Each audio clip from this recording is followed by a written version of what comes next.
sightings continue. An increasing number of unidentified flying objects are captured on film each year in every part of the planet. And each year, incredible new forms are discovered. The images which have been gathered show light spheres, metallic spheres, iridescent spheres, alone, in pairs, in small groups, in squadrons of hundreds of objects, or thousands of them clustered together in a single spectacular flying structure. And then there are mysterious snake-like phenomena, invisible flying objects that only appear in infrared vision, and more, all in the extensive archives now available to scholars.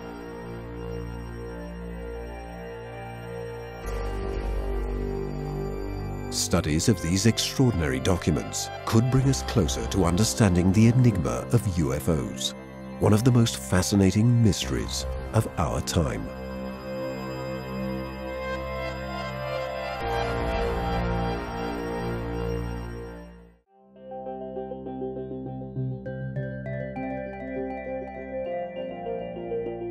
The appearance of unidentified aerial biological entities, or EBANI, is one of the most surprising breakthroughs in the history of unidentified flying objects.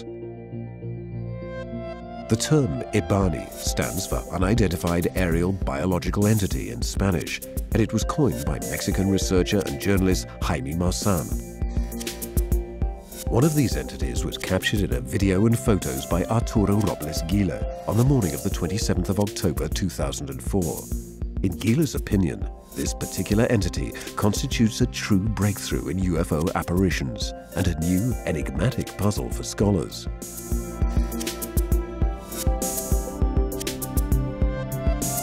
Until that fateful morning, very little was known about these structures, in part due to the rarity of available videos, and the fact that the images didn't have enough definition to be interpreted properly.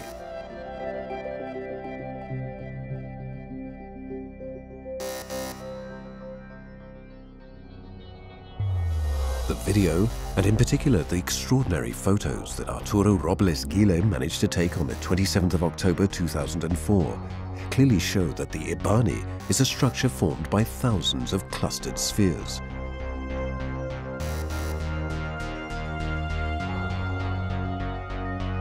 A sort of aircraft carrier, the function of which seems to be to transport and expel these spheres into our atmosphere. The reason why this should happen is completely unknown. It's a phenomenon that's difficult to catalogue and explain, even for mainstream science. Scientists have only been able to provide one answer so far. We're looking at an anomalous phenomenon that is classified in neither micro nor macrobiology. From an observation of the photos taken by Gila, we can clearly see the structure is formed of translucent spheres in 3 different colors: red, white, and blue.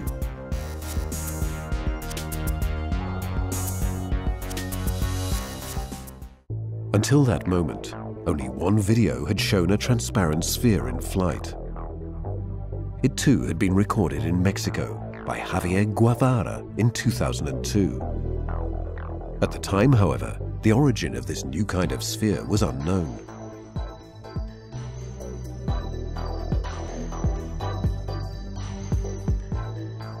The sphere's trajectory is linear, and its speed is fairly sustained, indicating that it has its own propulsion system. But the nature of the system that enables such an object to fly remains a mystery.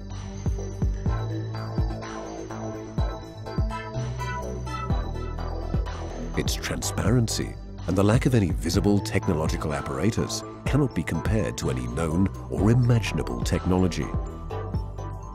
Something we could not have achieved with previous UFO sightings. After the video of the 27th of October 2004, Gila identified and recorded the flight of other similar spheres on film and in photographs. This transparent sphere was photographed at low altitude in 2005.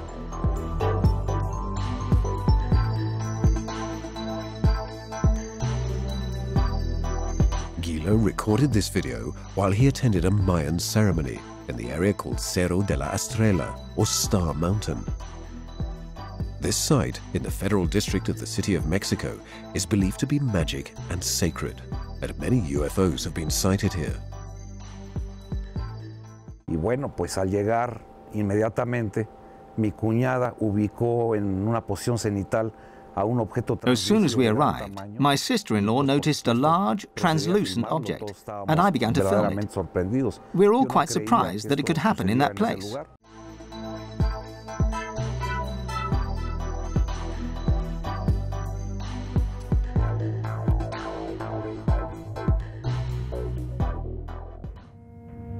But Gila came upon his most spectacular scoop on the 28th of January 2005.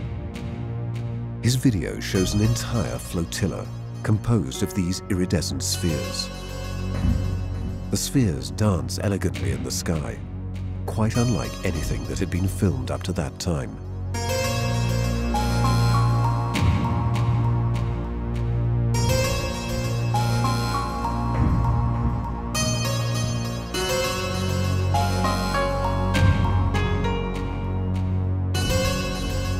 In the pictures, we can clearly see the various colors of the shining spheres. The colors are even clearer than in the video. The images clearly show the same kind of spheres that made up the EBANI photographed on the 27th of October 2004.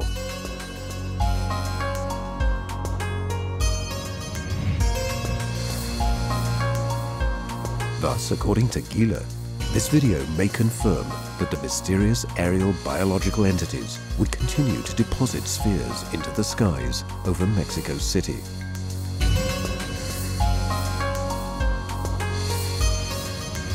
But the phenomenon has further surprises in store for us. Después de ese encuentro visual con esta enorme entidad de... After the enormous entity was sighted in 2004, others began to appear, but they weren't the same. Eran distintas, que no se parecían a la primera, pero they didn't look like the first one, although they showed the same type of behavior during the flight. Entonces empecé a, conforme fui captando a estas entidades, empecé a darme cuenta que no nada más eran blancos, sino había... Once I had sighted these entities, I began to realize that they weren't just white, and there wasn't just one type of EBANI, but other types of different colors, with different designs on their surface, and with a different way of moving. The photos taken by Arturo Robles Gila on the 14th of May 2006 are a clear example of the variety of EBANIs. These EBANI are brightly colored and have a helical, tubular structure which is completely different from the cluster of spheres spotted in October 2004. Se trata de estructuras que están formadas por un sinnúmero de... These structures are made up of a number of helical tubes, which makes the whole thing even more intriguing. Más intrigante y comprensible a la vez. It might make sense, considering the difference between a structure with rectilinear tubes and one with helical tubes. So why helical? Because a helical structure, with the same diameter, obviously, has a larger storage capacity for the spheres inside it. It can contain hundreds of spheres, which they then expel into our atmosphere. When looking at this new photographic material, many skeptics think that these are only colorful balloons.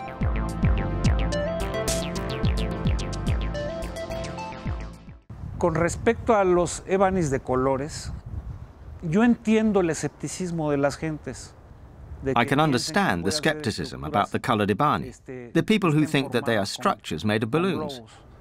Pero afortunadamente, yo no solamente me remito a usar la cámara de video. Luckily, I'm never satisfied with just using video cameras to film them. Si lo vemos en términos técnicos, seen in technical terms, video cameras have a resolution of 640 by 780 pixels. And at best, we'll get a resolution of 520 lines. Por eso es que también That's why I also take photographs. Photos go deeper because they allow us to see more detail. Y la fotografía ha venido a demostrar de manera contundente y sin una forma. And photos have demonstrated in an unequivocal way that these are not structures made of balloons. Y los escépticos que han pretendido Skeptics have tried to discredit this phenomenon, but their claim that these are garlands of balloons is completely unfounded. No tienen una fotografía de alta resolución. No tienen una. They don't have a single high-resolution photograph. They don't have photos taken with high-sensitivity apochromatic lenses.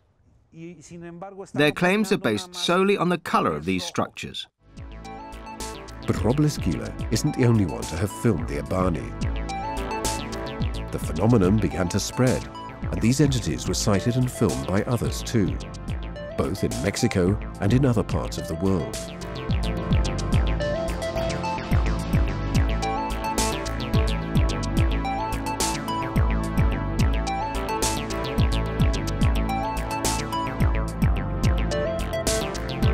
This black EBANI, filmed in the skies over Los Angeles, is of remarkable interest.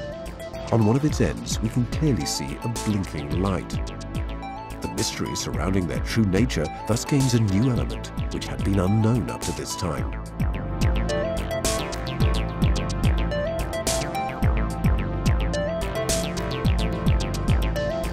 Once again, Gila amazes us with his material. On the 18th of March 2007, he recorded a new video and experienced an unprecedented event.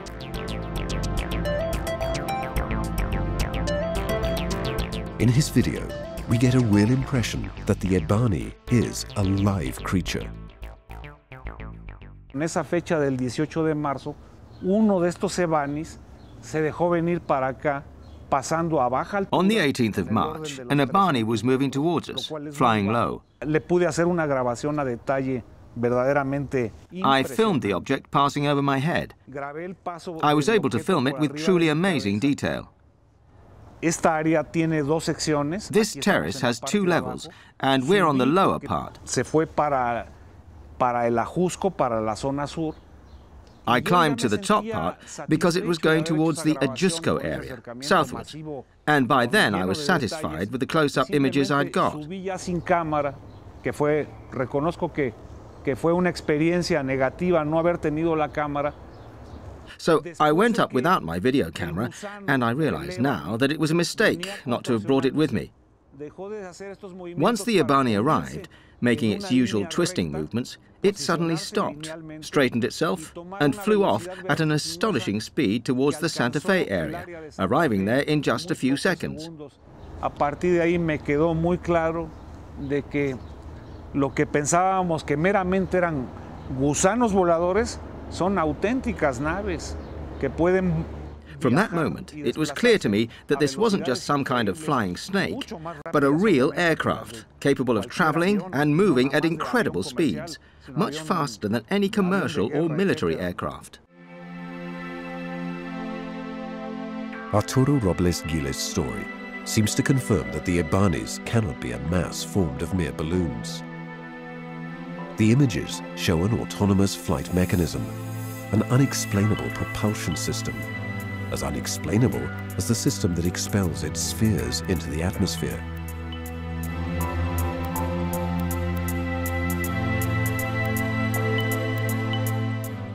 Estas entidades, los EBANIs, the EBANIs have their own source of energy.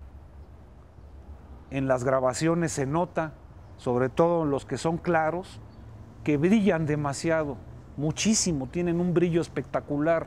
In the videos, especially the ones with the sharpest images, we can see that they glow, that they are spectacularly bright. And I'm not talking about the reflection of solar rays of the sunlight. They have their own luminosity. It's the same with the colored ones. There are also translucent EBANIs, which is even more surprising. And they can camouflage themselves at will, become invisible and not perceptible to the human eye.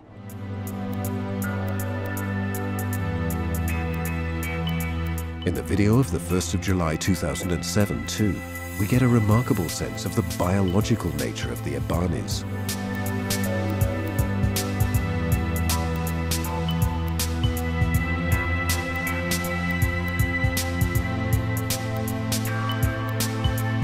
The entity moves in a continuous fashion, and the video clearly shows its helical structure.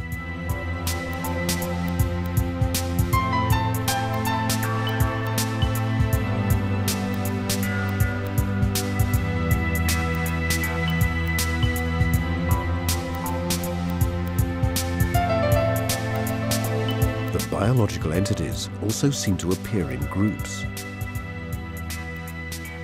In 2005, Jesus Lomelli had already filmed 3 entities together.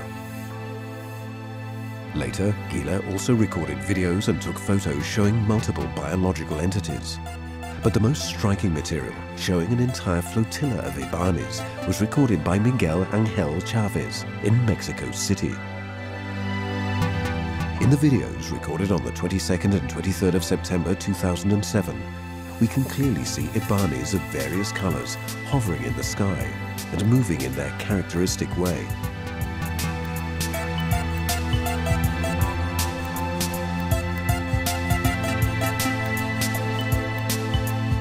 The entities move in a continuous fashion, and they show a spectacular variety of colors.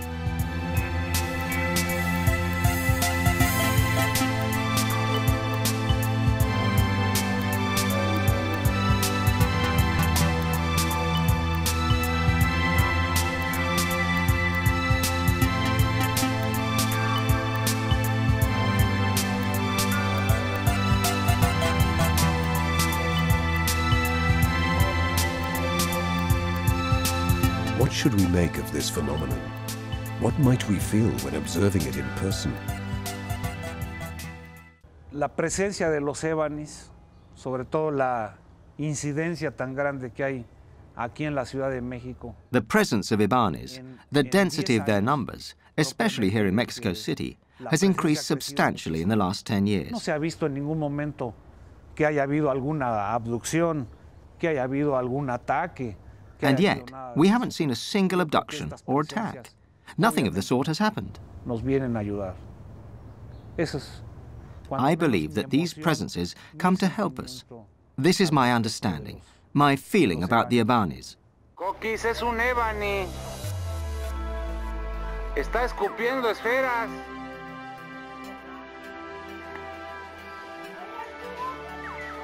Está echando esferas, Mina. Mina está echando esferas. The aerial biological entities seem to be connected to the presence of spheres in the skies over our planet. And their activity also seems to have increased over the course of recent years.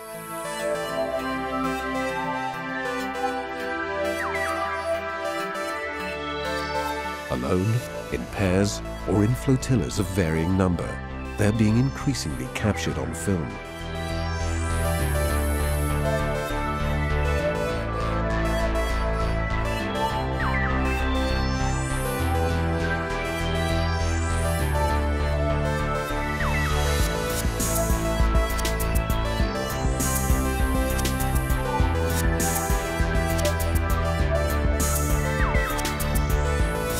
However, they've only been seen in their metallic form a few times, as in this video recorded by Arturo Robles Gile.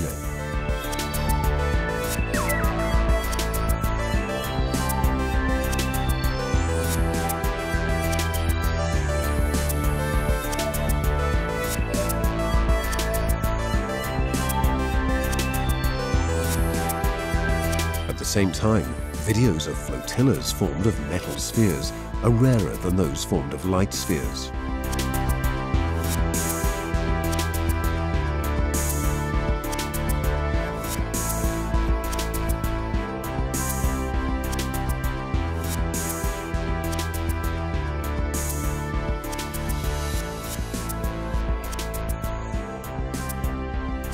In Flavio Alcantara's video, we see a dark EBANI, and nearby a similarly dark flying sphere.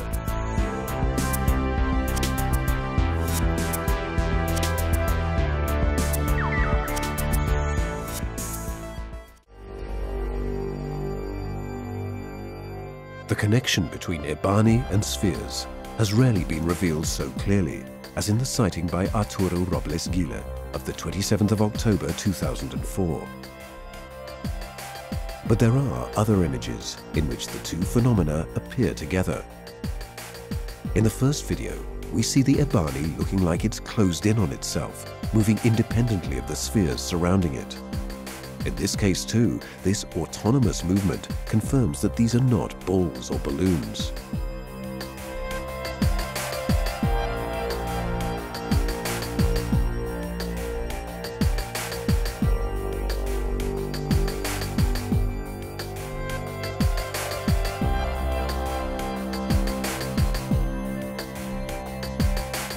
In the second film, we can clearly see the EBANI twist and change form, while a remarkable number of white spheres move around it. We can make out spheres which are less visible, which give a better perception of the flotilla's depth in the sky. This elegant and majestic entity has now been flying over our cities with increasing frequency. Just a few meters seem to separate humanity from an extraordinary and unexplainable phenomenon. El fenómeno de los objetos voladores mal llamado ovnis. The phenomenon of the flying objects, incorrectly termed UFOs, exists. It's real. Es tanta las evidencias que tenemos y I can confirm this based on the amount of evidence we have and the proof I've seen. No nada más las mías propias, sino la de mis compañeros y la Not just my evidence, but also the evidence produced by my colleagues and others outside Mexico. We receive material from all over Mexico, and luckily, I get direct access to it. I'm the one who examines and selects the material. The UFO phenomenon in both Mexico and throughout the world is real. It exists.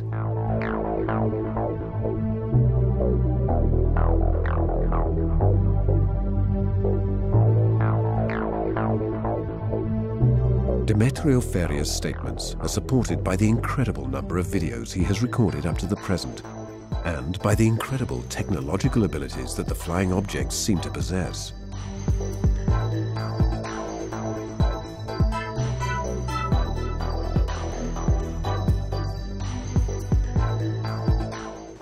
Hasta ahorita he tenido la oportunidad de grabar cerca de 400 videos. So far, I've been able to record about 400 videos in the 16 years I've been studying this phenomenon. El video que yo tengo, el que me ha impresionado más, es de una esfera. Of the videos I've made, the one that stood out the most is the one of a sphere that I filmed from my house with an infrared lens. It's a little sphere which couldn't be seen with the naked eye, but it was in the sky. These objects are in the air. They live with us. Esa esfera baja y de cero velocidad. The sphere comes down and slows down until it almost stops. Then it flies off at an incredible speed. On several occasions, I've been able to film objects flying at a phenomenal speed. I have many such videos. Their speed amazes me. On the 5th of November 2006, Demetrio Feria used an infrared lens applied to his video camera to film once again a sphere darting around at very high speed.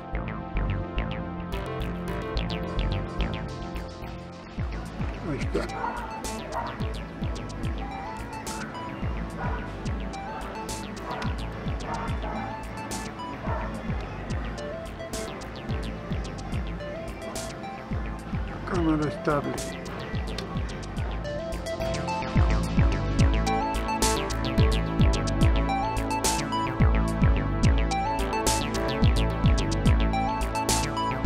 Can the remarkable movements of the sphere filmed by the vigilante be called accidental? Its speed, the angle at which it flies, its ability to make itself invisible and then visible, which is only discernible through the use of infrared lenses, puts these craft beyond our current technical and scientific knowledge.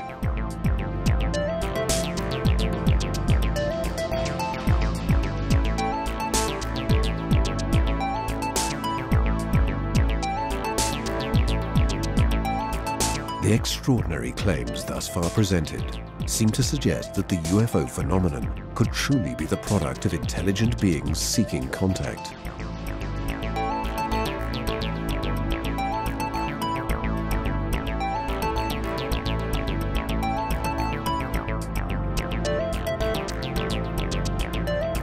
Some people think of the words of an ancient Mayan prophecy that pointed to our time as the period in which humanity was to encounter the lords from the stars.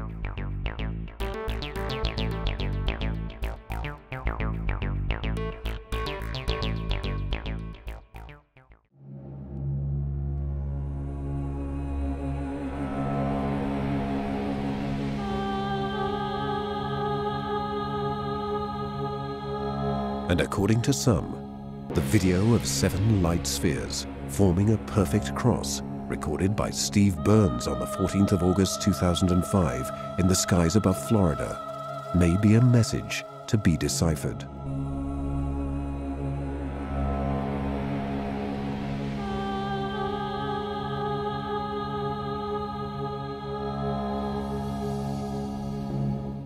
El video de la cruz que fue The video of the cross was recorded in St. Petersburg, Florida, on Sunday the 14th of August. We know that Mr. Steve Burns filmed it. We have analyzed the video and verified that it isn't computer-generated, and thus it's a truly exceptional document.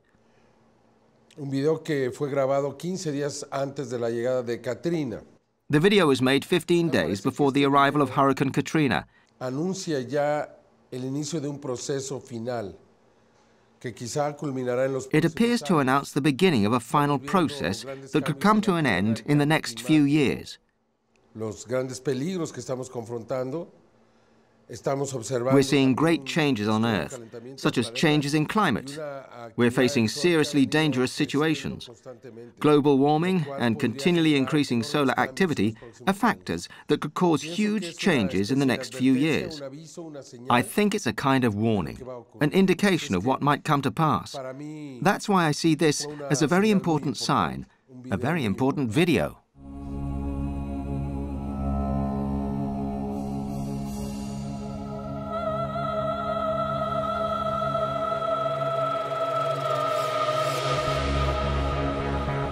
There are those who are anxiously waiting for the year 2012, the moment of change that the Maya had predicted centuries ago. It could represent the beginning of a new era of peace for humanity.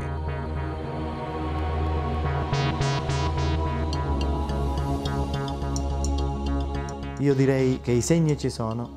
I'd say that the signs are there, and this massive contact between man and extraterrestrials will be the sign of a new era. Voglio precisare che, e voglio anche dire, to be precise, and I also want to say that, in my opinion, this presence is peaceful. There's no invasion. There will be no wars between men and extraterrestrials. Perché queste civiltà Because these civilizations are obviously much more advanced than us, both scientifically and technologically. But this goes hand in hand with ethical and spiritual progress. Therefore, any contact will be peaceful. Could the extraordinary flying objects shown in these videos be a sign of this coming visit? Will there really be direct contact in the future? These questions are still unanswered. But each day, it seems we come closer to understanding the enigma of UFOs, one of the most fascinating mysteries of our time.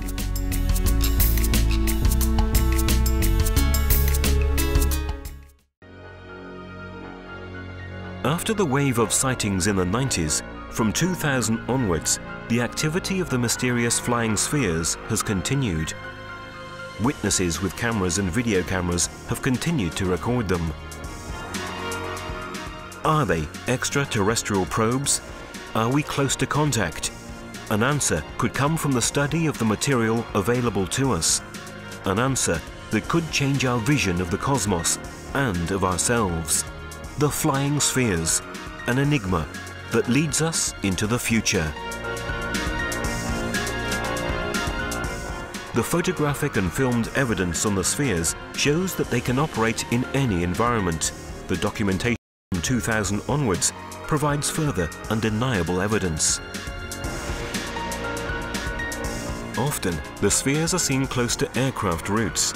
These photographs taken by the vigilantes Fausto Avaroa and Arturo Robes Gil in Mexico City are an example. Video cameras were also able to record the facts. We can see it in this video by Arturo Robles Gil in Mexico City. In the film, we can clearly see that the flying spheres are not balloons released into the air. In fact, they are not affected at all by the strong turbulence caused by the passing planes. Del año 2000 al 2008 han pasado 8 años. Y lo que sí he notado. From 2000 to 2008, already 8 years have passed. I noticed that as time passes by, I've been filming entities and crafts that not only are amazing, No solo extraordinarias, sino que nos llevan a una enorme reflexión. but even lead the whole humanity and myself to deeply reflect and question us. Are we visited? Are any beings coming from the stars visiting us?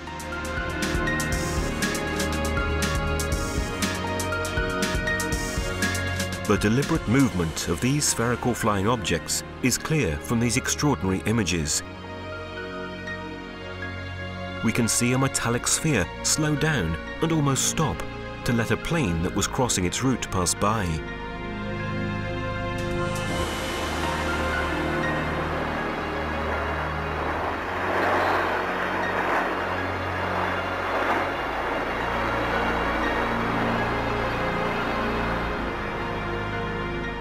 Once the plane has passed, the sphere once again starts to move in a more jerky way.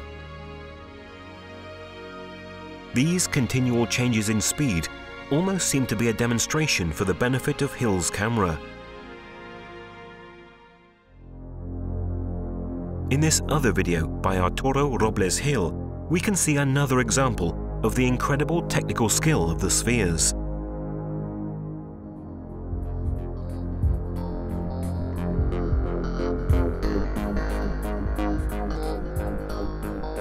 At times, the spheres follow the planes.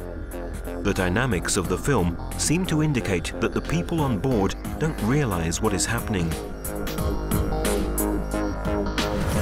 The people who study these phenomena don't really know what these spheres are, what they're for, or who made them. But it is obvious that whoever it is, they are increasingly less interested in hiding them. Estas gentes, sean las que sean, están viniendo. I think that these beings, whoever they are, show themselves all the time. We often see them. Eso nos está enseñando. This is probably because they are teaching us to become accustomed to their presence, not to be afraid. Al contrario, yo creo que están dejando ver para. On the contrary, I believe that they show themselves so that soon, perhaps quite soon, En no mucho tiempo se haga un contacto. there will be a direct contact and they will be able to show themselves more clearly.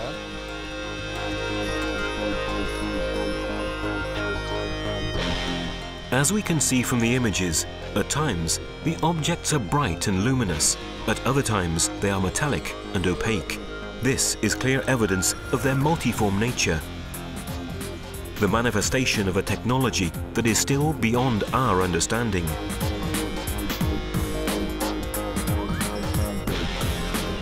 These photos, taken in Mexico, show a group of metallic spheres in flight. They are amongst the clearest pictures ever taken. The author is the engineer Franklin Rojas, and the photos were taken in 2006. The similarity with the spheres photographed by the Hispanic-American contactee Paul Villa in New Mexico in 1966 is extraordinary.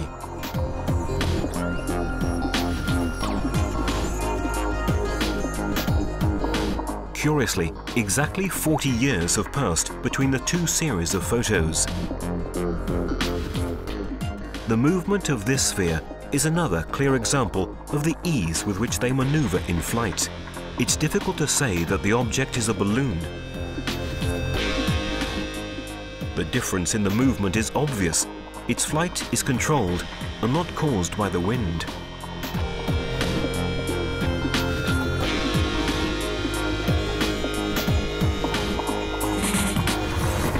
When it stops almost completely, it's even more difficult to say that. When it's filmed at the same time as balloons, the difference is even more evident.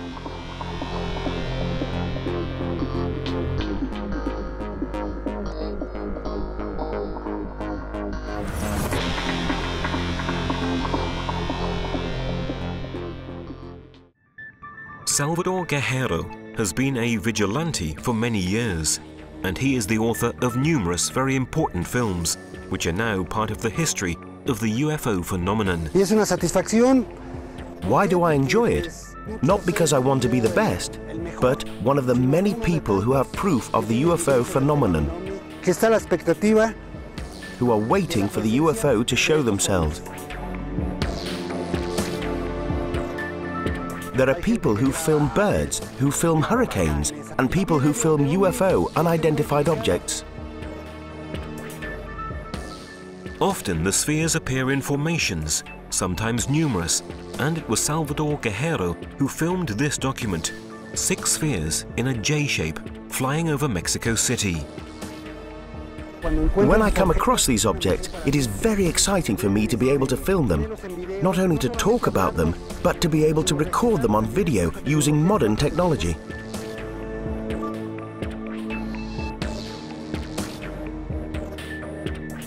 On June the 24th, 2005, in the town of Jalapa, in the Veracruz region of Mexico, the governor, Don Fidel Herrera Beltran, is about to take part in an official ceremony. Policemen, journalists, and the public are all present. Suddenly, above them, they see the spheres of light. The governor also sees them and shouts, "It's the Martians!"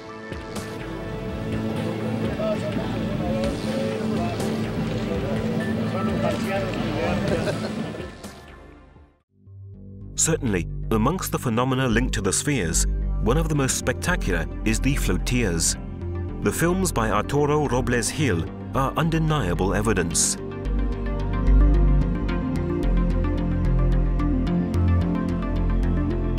In his video taken on the 21st of September 2007, the presence of clouds and the zoomed images give even more the perception of the background where the incredible sighting is taking place.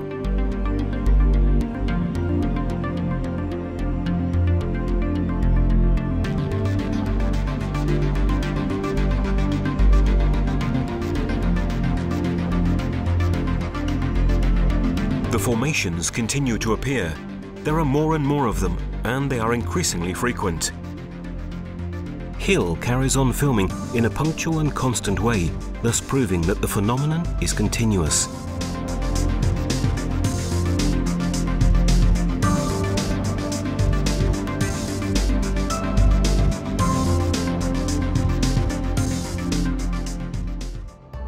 This event is now evident in various parts of the world.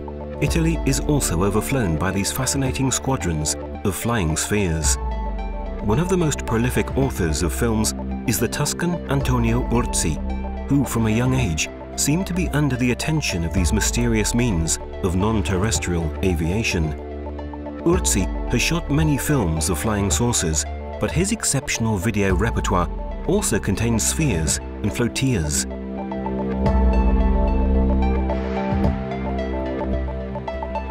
A contactee case that is attracting the attention of the main researchers and international media. These are a few images of flotillas that Urzi filmed in Italy. But the most striking video that he caught was on the 4th of September 2009 in downtown Milan near the famous Alla Scala theatre. He sighted a not-so-large flotilla flying over the buildings.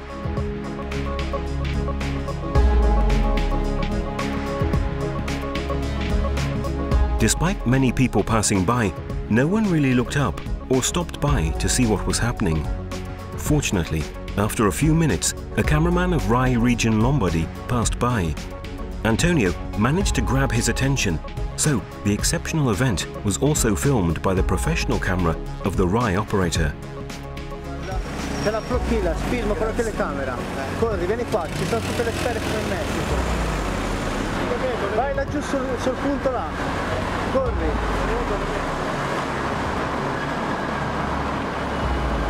Vedi?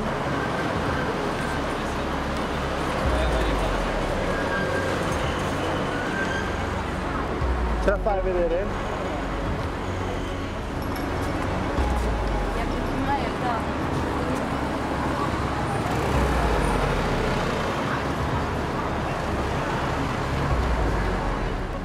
It was peculiar and self-explanatory, the fact that a girl stooped to pass below the camera operator without showing the slightest interest in the event happening.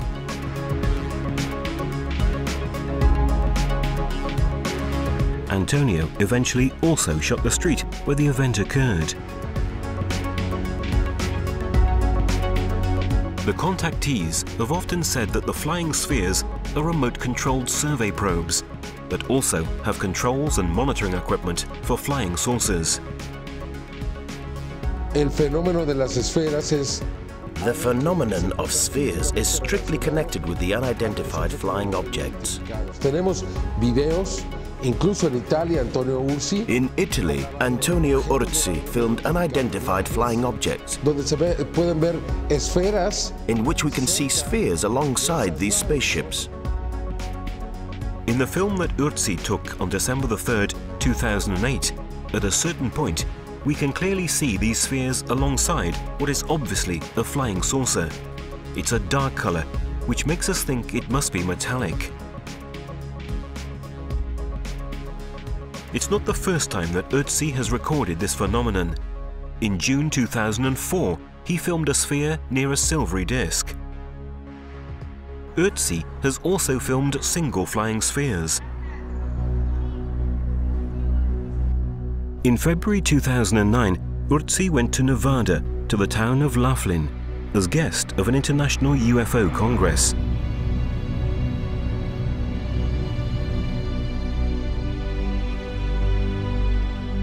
An event that lasts an entire week and that every year brings together the leading world experts on UFOs and related phenomena. On the morning of the 27th of February, Antonio and his wife Simona sighted and filmed a white sphere flying right above the convention center where the Congress was taking place. It is a rather rare occurrence that these objects show themselves in places where there are events dedicated to them. È fermo, eh? Guarda, l'oggetto. È andato via subito. Perché no...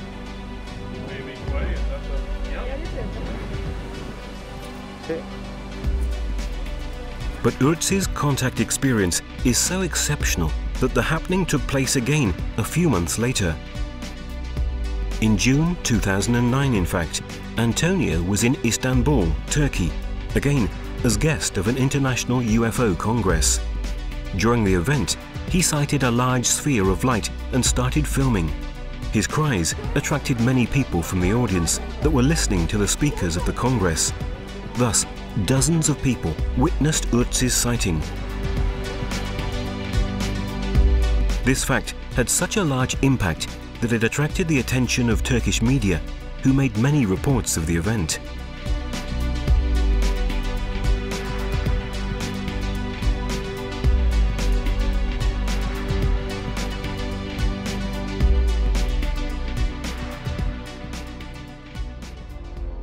Before Turkey, Antonio had already shot other films of flying spheres.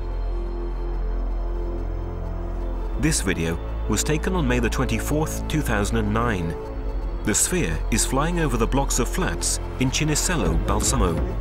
Just when it goes out of sight, Antonio, his wife Simona, and her little sister run to another window of the flat to be able to observe it a little longer.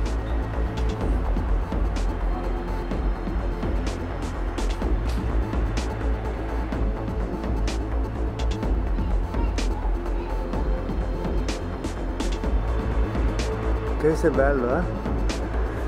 Hai visto roba? L'ho preso.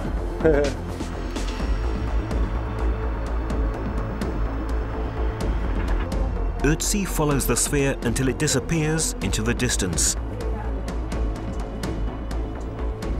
Faccio il frame la differenza con l'aereo. The next images of an airplane show the obvious difference between the two vehicles.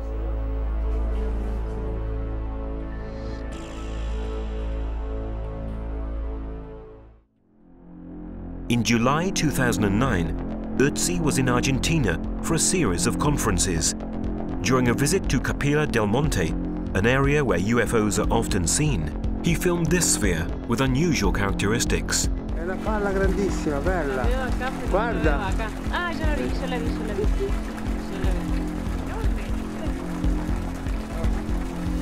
Bueno. His wife Simona and other friends are with him. The film becomes even more interesting when the sphere goes behind the bushes. At the end of the video, Ötzi also films the other witnesses. Mira. Mira dietro, Simo, è fantastico.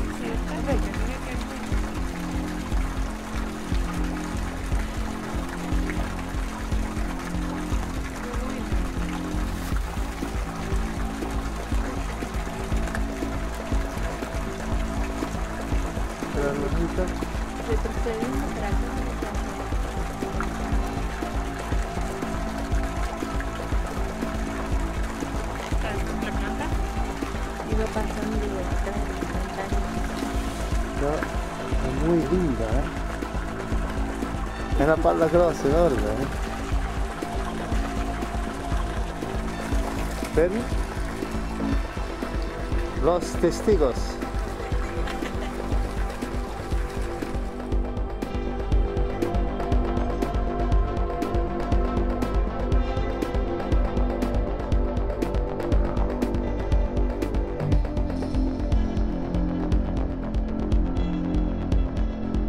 Once, Ötzi came back to Italy on July the 20th, 2009, during a visit to his family in Toscana.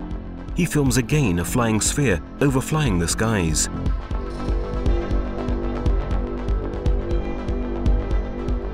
Hemos observado también, por ejemplo, cuando hay flotillas, cuando hay... We also observed that in flotillas with hundreds or thousands of objects, when they are very close one to each other, they move in a swinging way, as if connected by a magnetic force. Hemos observado las esferas. We've seen these spheres moving forward, thousands of them, all at the same time and following the same direction. We sighted them going into the clouds. En nubes, dentro de una nube. Las hemos observado, pues realmente incluso, de acuerdo al testimonio de... According to several witnesses, they've been sighted even inside homes. Todo ello me hace pensar. All this makes me think about it as a phenomenon to investigate. Me parece a mí que no son tripuladas. It seems to me that these spheres have no pilot on board. I believe they are used sometimes individually, sometimes in groups, to make observations and specific investigations.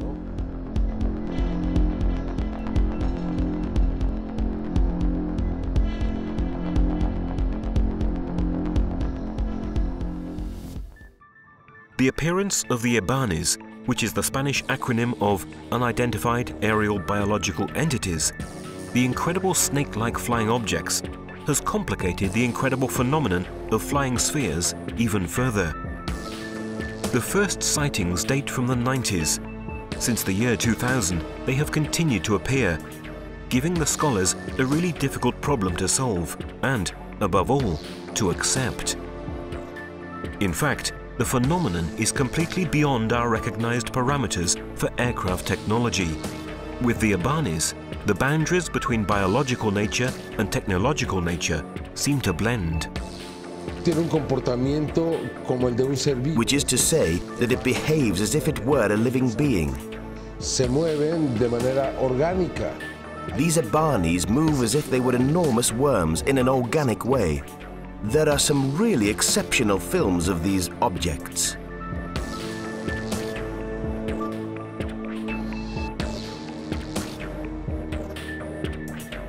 In August 2007, Arturo Robles Hill filmed a spectacular EBANI as it emitted the spheres.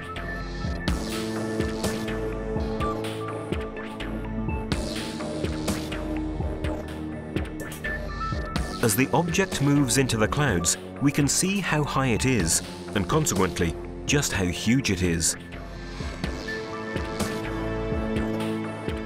An EBANI of the same color was filmed again in Mexico by Vianney Lopez on the 4th of October 2009 in the city of Guadalajara. You can clearly outline the EBANI moving within the clouds.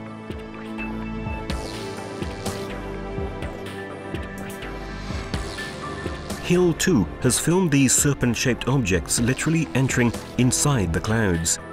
In this film, dated the 5th of August 2007, there are even 2 EBANIs.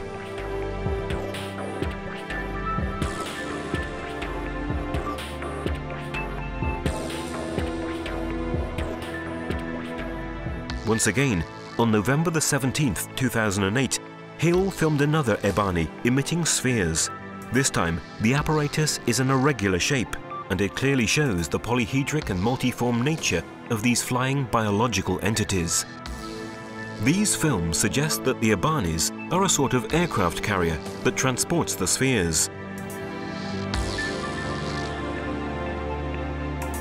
Pienso que estos cuerpos enormes de gusanos. I think that these enormous bodies, like snakes, are the way in which the spheres are transported and moved around. Es mucho más fácil poder mover a un centenar o. It's much easier to move hundreds or thousands of spheres in a solid, closed body rather than individually. Entonces, yo pienso que. So, I think that the EBANIs are the origin of the phenomenon of the flotillas and of the flying spheres themselves.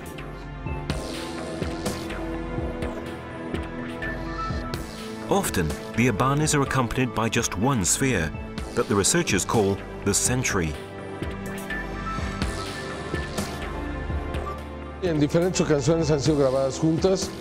In several occasions, the EBANIs and spheres have been filmed together, and we also observed that in many cases they are accompanied by a great sphere, a royal craft that's always there.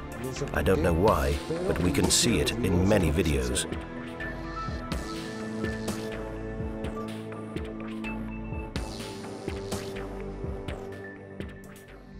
At other times, they appear together with the flotillas, as we can see in this Mexican film from 2007. We can see the phenomena progressively taking shape in this film by the Mexican Octavio Fernandez.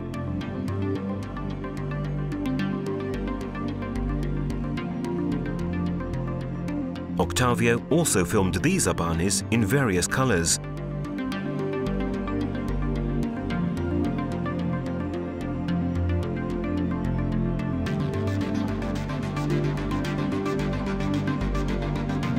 Together with Hill's footage, the EBANIs filmed by Fernandez are among the most numerous in the world.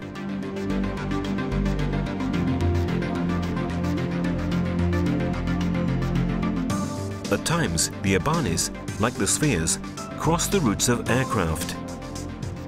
Abro mi toma. Mira, el avión pasó cerca. ¿Te diste cuenta? Más al frente. Considering the incredulity and the amazement of the researchers themselves, it is understandable that the public thinks of the EBANIs as balloons floating through the air.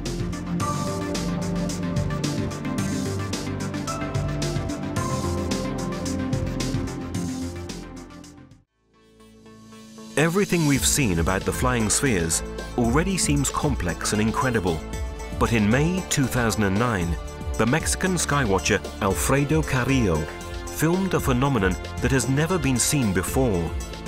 All the objects are dark-colored, the witness is filming against the sun. But there are more surprises to come. The event is also being filmed at the same time by another witness, the Mexican Pedro Hernandez.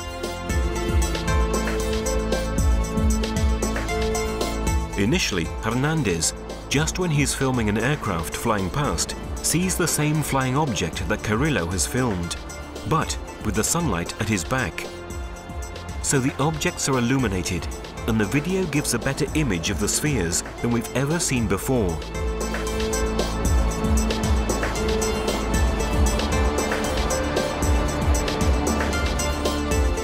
Hopefully, Hernandez is closer to the phenomenon he is filming.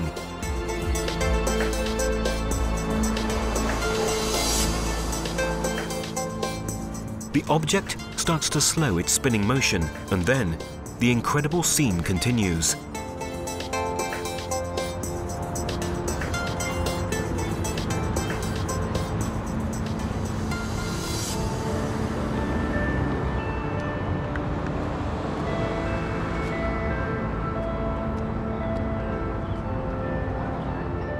Slowly, a flotilla begins to form.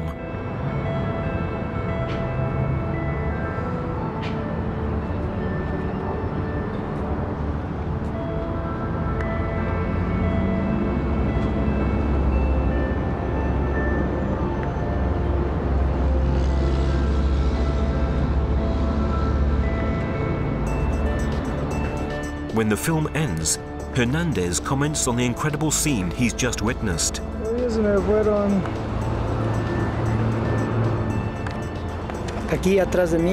Here behind me there were UFOs moving around, really beautiful.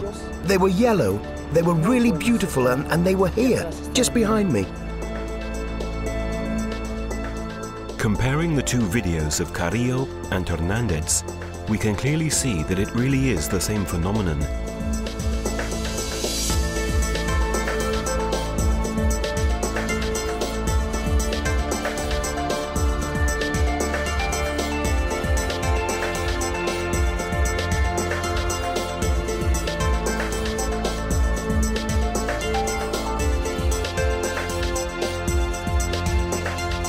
The statements by witnesses, the investigations, the exceptional images leave little room for theories of fraud, mass hallucinations, or pranks.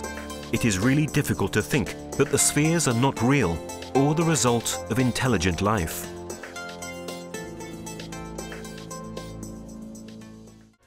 Las esferas son un fenómeno inteligente, no me cabe la menor duda. Y nosotros hemos acumulado mucho. The spheres are an intelligent phenomenon, I have no doubt, and we have accumulated lots of film where we can see this intelligent movement. They are part of a project that is even greater than they are. That's why we should believe that we are dealing with a phenomenon that shows the interest towards and the investigation upon us, human beings. Perhaps one day, this reality will be accepted by the authorities, or perhaps it will be the phenomenon itself that forces us to accept it without waiting for human decisions. It wouldn't be the first time. In the past, events have changed human history. Will we be taken by surprise this time too?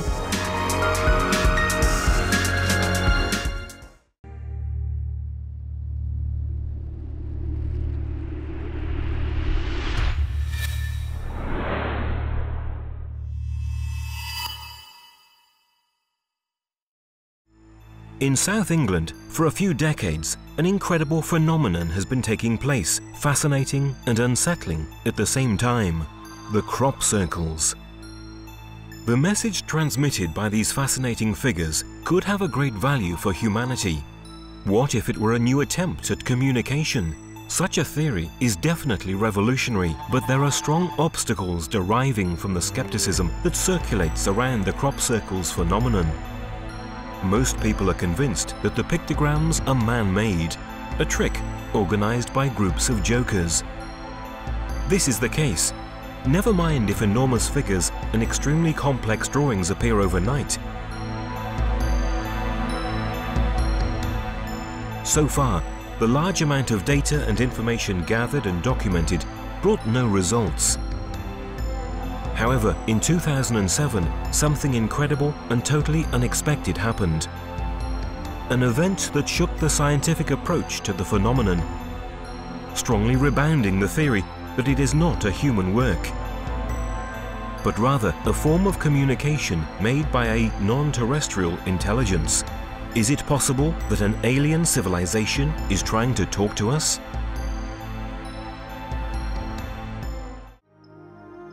During the night of the 6th and 7th of July 2007, a researcher named Winston Keach placed a series of cameras on the hill above the East Field near Silbury Hill. an area in the south of England which has always been popular for the crop circle phenomenon. Other researchers joined Mr. Keach. Gary King, a lawyer, very keen on this phenomenon, and his girlfriend Paula. And at about 1:30 a.m. we went along to Knapp Hill. Arriving there, we met up with the cameraman that I'd met earlier in the day in the cafe, and he had a set of cameras with him on top of the hill, and he explained to me that he had some more cameras set up in his vehicle which he'd pulled through and parked on the hill overlooking Eastfield as well. When I got there, he told me that the two cameras that were in the car were infrared and visible light capabilities and very sensitive. Also, the cameras he had were on the hill with him was a still camera which had a long exposure, an image enhancing device, and also another very light sensitive camera. He showed us a scan of the field with the image enhancer, and we could see clearly at that time, about 1:35, that there were no formations in the field of Eastfield or the surrounding fields next to them. We sat there then until about 3 o'clock just chatting and talking, and then just after 3 there was a big white flash of light that completely encompassed the landscape. That reminded Wynne that he needed to go down to his vehicle and change the tapes over, so he went down to the vehicle, changed the tapes and came back.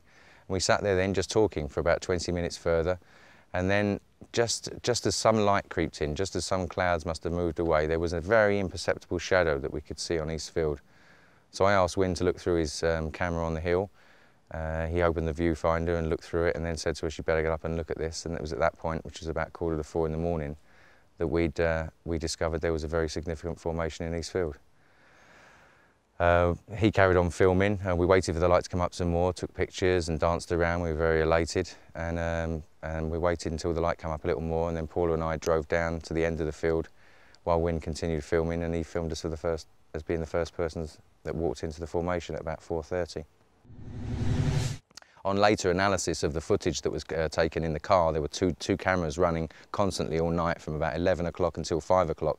So it completely covers the field. If any light would have been in that field, it would have been detected. And we've got cars and vehicles driving past at various times that are all logged, and the times of them are logged. So we know that the tapes are running for that period of time. There's about 16 hours of footage in total.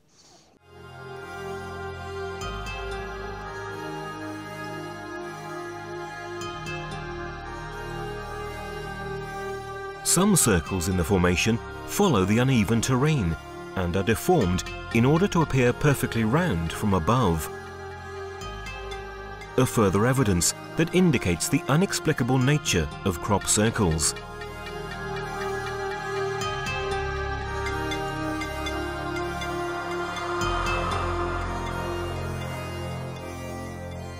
Nobody could have been doing this formation. If there would have been 1/200th of a candle light of light in that field, these cameras would have picked it up, and plus I feel that we would have seen it from the hill as well, because we were constantly maintaining an observation down on Eastfield. Quite apart from the logistical aspect of making the formation like this, the complexity, the size of the formation, the fact that the circles are ovals so that they look circular from the air. However, there is more to be surprised about. When they watched the recorded tapes, Gary King and the others realized that the cameras had caught the beam of light that reminded Wynne to change the tape. When we analysed those tapes, we found that the first visible signs of the formation through the lenses of those cameras was actually at 3:20 a.m, and that the light flash that was picked up on the end of the first tape registered for 3.5 milliseconds as an EM pulse, which is very similar to a bolt of lightning. And it was 7 minutes after that, at 3:20, that the first signs of the formation were picked up by the cameras in the car. But we again didn't see them until about 20 minutes after that. As far as I know, this is the only time that anything like this, where continuous footage, continuous tapes have been running all night and captured the field and eliminated any evidence of anybody being in there with any laser alignment measurement devices or lights of any kind. As far as I know, this is the best footage and most comprehensive footage available of when a crop circle takes. A crop circle appeared in the space of one night. An incredible event caught by Winston Keach's cameras and witnessed by Gary King and Paula. Finally, this is the definite proof that crop circles have an alien origin. What happened in East Field on July the 7th, 2007 is bound to be remembered as one of the most significant events since the beginning of the phenomenon in the 70s. Moreover, another consideration is added to this. If the real origin of the crop circles were human, we would be facing a repeated act of vandalism against the owners of the fields in which the pictograms occur. But so far, no one has ever taken any legal action against unknown persons for the damages suffered. So the question arises, is it possible that the British farmers themselves may have the perception of the unusual and complex nature of the crop circles? Michael Glickman is one of the main historical investigators of the phenomenon. He tried several times to convince the owners of the fields on which the pictograms appeared to denounce the damage suffered to the authorities. They're frightened. I've been to the farmers and I've said, here is a photograph of what you have got in your field. And they go, I don't want to see, don't show me this. They're scared. In addition to the claims by Michael Glickman, the direct testimony of the owner of a field where in 2007 a pictogram appeared is particularly interesting. I never saw anybody make it, and it appeared, I think, in the middle of the night. It's a real work of art, very precisely created and very accurately. And it was in a crop of wheat, which was flattened onto the ground, and it makes it very difficult to harvest it when it's like that. So I estimate that it was probably about an acre of wheat which was spoilt. When I first looked at it, it looked extremely disappointing. It just looked like a bit of vandalism, destruction. My first reaction was to prevent anybody from coming to see it, because I thought they would do a lot more damage by walking into the field and traipsing about in my crop. But a few people arrived and they were very persuasive, and so I allowed them to come in and have a look around. And they were all very nice people. I think the most interesting thing about the crop circle was the people who came to see it, actually. We had some extraordinary people, and they were all convinced that there was some outside power from outer space coming to create this thing. And it wasn't until we saw the photographs taken from the air that we realized what a beautiful thing it was. No, never forget. And luckily we've got lots of pictures. A bit disappointing to look at on the ground because you couldn't really see the formation. But the photographs taken from airplanes are absolutely amazing. And it was such a huge area. And it's very difficult to imagine how human beings could make that, because there would be so much measuring involved, and none of us can understand. Not all farmers, though, were that keen. In August 2007, a formation had not been visited by anyone because of the violent opposition of the owner of the land. The farmer fiercely threw out anyone who approached his land with the intention to visit the pictogram, and harvested it a few hours after its appearance. We've just been thrown out from the property in which the formation appeared, near the city of Marlborough. We came to this airfield to hire an ultralight aircraft and film the figure from the air, which will unfortunately disappear in a few hours. A figure over 100 meters across. A figure it has not been possible to investigate, but on the basis of what we have seen, it seems extraordinary. I hope that when we do fly over the area, the figure will still be there. Let's hope we're a little lucky. Luckily, it was possible to photograph the circle before it was removed by the threshers. In fact, the wheat had not been harvested yet, and so the pictures show the figure imprinted in the field in all its beauty and harmony. It stands out as the circle is very close to the farm. Actually, it would have been virtually impossible to make that gigantic symbol at night, and especially without letting the owner of the field notice anything. For a few decades, the crop circles have been causing excitement, fascination, divisions, and curiosity. The simplest questions have not yet found an answer. Who produces these designs, and why? The answers of science and of hoaxers. Groups of counterfeiters who make pictograms are not sufficient. Too often, the most spectacular formations have appeared over one single night, maybe even in bad weather, such as the famous one of Milk Hill in 2001. The greatest pictogram ever appeared until then, consisting of 409 circles occupying an area of 90,000 square meters. Such events give even more credit to the theory of the non-human origin of the crop circles. A phenomenon that could really be the manifestation of a project concerning the entire human race? Charles Mallet, researcher for many years and owner of the Silent Circle Cafe, the most important meeting and information point for the scholars of this phenomenon, has no doubt about it. For me, I'm personally 100% sure that elements of this phenomenon represent a direct interaction from somewhere else up here, and it seems to be connected with the Earth, with ourselves, our own metaphysical or spiritual development, the evolution of our species. Once upon a time, there was a people who possessed a considerable knowledge. A civilization whose messages have been handed over to us through time. A people whose prophecies have impressively started to come true. The Mayas. The eternal charm of mystery encloses the deep knowledge of this ancient civilization, whose memory has been lost in the mists of time. Among the most important Mayan documents, where their prophecies are reported, there is certainly the Dresden Code. This is one of the 3 existing codes which survived the destructive fury of the conquistadors. Called after the German city where it's kept, the Dresden Code is the most informative one. It contains forecasts anticipating with astonishing accuracy some astronomical phenomena and events that will take place even in the distant future.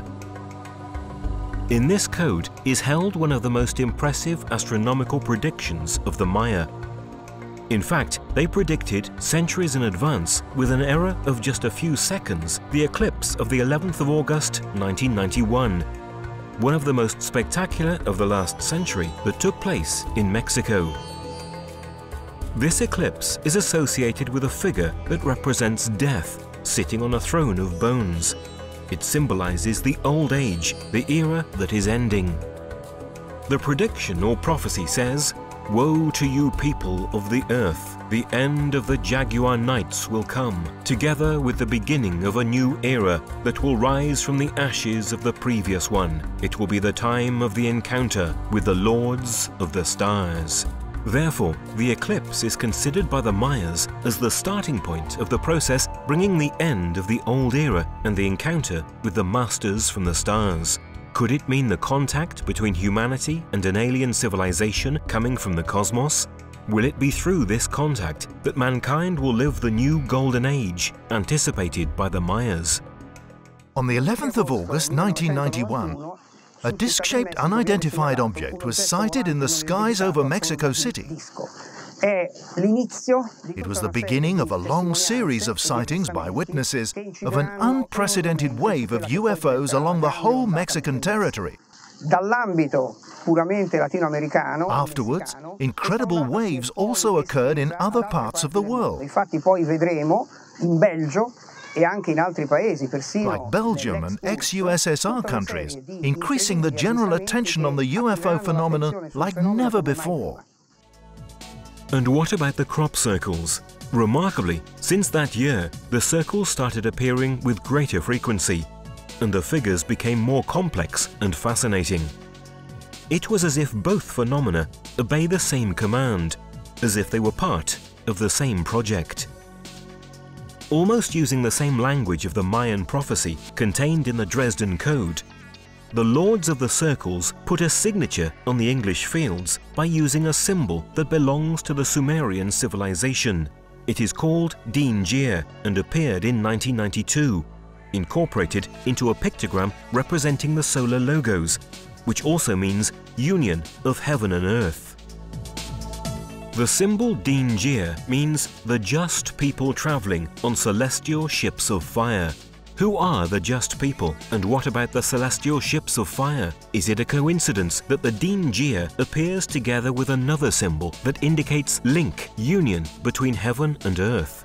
The similarity with what was announced by the Mayas is extraordinary, but there is more. Why a Sumerian symbol and not a Mayan one? What is the connection between this symbol, the Dresden Code prophecy, and UFOs? The answer might come from the experience of an American policeman, Lonnie Zamora, on the 24th of April 1964, near the town of Socorro, New Mexico.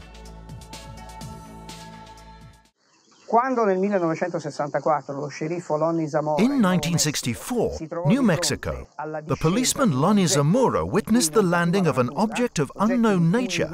He talked about it to his colleagues who arrived soon after the object had flown away. The ground was deeply embossed. That confirmed the landing of the object. On the side of the UFO, Zamora saw a particular symbol, a sort of arrow inside a semicircle. When his colleagues arrived a few minutes after the happening, the ground was still hot and the policeman was visibly shaken. On the side of the ovoid UFO was imprinted a symbol that Zamora would never forget, the Din-Jir. Incredibly, this symbol appeared again in the summer of 1999, inside a giant pictogram about 300 meters long. There were also, in greater numbers than the first time, the symbols of union between heaven and earth. But the connection between crop circles and what was announced by the prophecy of the Dresden Code regarding the Masters from the Stars is not just restricted to these occurrences. Clearer and far more important events started taking place in 2000. On the 13th of August 2000, near the Chilbolton Military Radio Telescope, appeared a beautiful crop circle that could not be deciphered. Its proximity to an installation supervised 24 hours a day makes it difficult, if not impossible, to think about a human origin. Its explanation arrived unexpectedly the year after.